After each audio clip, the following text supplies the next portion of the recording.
সেটু office হয়েছিল তৃণমূল ভবন। চুচুড়া খাদিন আমরে সেই তৃণমূল ভবন সেটু নেতৃত্বের হাতে ফিরিয়ে দিলেন প্রাক্তন বিধায়ক অসিত মজুমদার। 2011 সালে বাম সরকারের পতন এবং তৃণমূল সরকার গঠনের পর খাদিনামুর জিটি রোডের পাশে সিপিআইএম এর শ্রমিক সংগঠন সিআইটিইউ এই অফিসটি দখল নিয়েছিল তৃণমূল। তৎকালীন তৃণমূল বিধায়ক অসিত মজুমদার গত 15 বছর ধরে এই অফিসটি দলের কার্যালয় হিসেবে ব্যবহার করেছেন। 2019 সালে লোকসভা নির্বাচনে হুগলিতে বিজেপি জয়ের পর খাদিনামুর অফিসটি দখল হয়েছিল, তবে পুলিশ প্রশাসনের সহযোগিতায় সেটি পুনরুদ্ধার করে তৃণমূল। তবে 26-এর বিধানসভা নির্বাচনে পরাজয়ের পর ব্যান্ডেল লিচুবাগানে দখল করে রাখা অফিস ফিরিয়ে দিয়েছে তৃণমূল। সিপিআইএম এর নেতৃত্ব জানান, বহু বছর এই অফিস ছিল তাদের। বাম সরকার পরিবর্তনের পর সেই অফিস তৃণমূল দখল করে।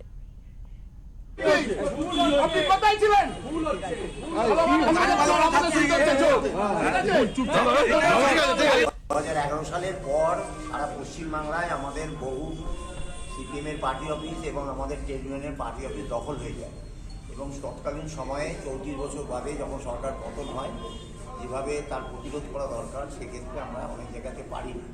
এই অফিসটা আমাদের জনপদ পরিবহন মজদুর যে ইউনিয়ন, লরি ড্রাইভার, খালাসি, তাদের ইউনিয়ন ছিল। অমল ঘোষের নেতৃত্বে ইউনিয়ন অফিসটা পরিচালনা হতো।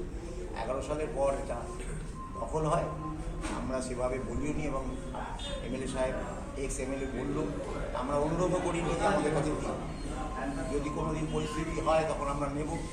আর যদি পরবর্তীকালে উনি যোগাযোগ করে যে এরকম আমি এই অফিস এরকম আমি যখন পরে এবার জানতে পারলাম যে এটা সিআইটিউর অফিস ছিল কোনো সাংবাদিকের কাছ থেকে, আমি তারপরেই সিদ্ধান্ত নিই, আমি নর্থ বেঙ্গলে ছিলাম, যে অফিস আমি সিআইটিউকে দেব এবং আমি আইসিকে ফোন করে বলি, কিন্তু আমার কাছে লালটু বা শিবাজি কেউ কখনো অনুরোধ করেনি, সিপিএম পার্টি থেকেও কখনো আমাকে অনুরোধ করা হয়নি। তারপরে কি হলো? হ্যাঁ, তারপরে কে দখল করেছিল?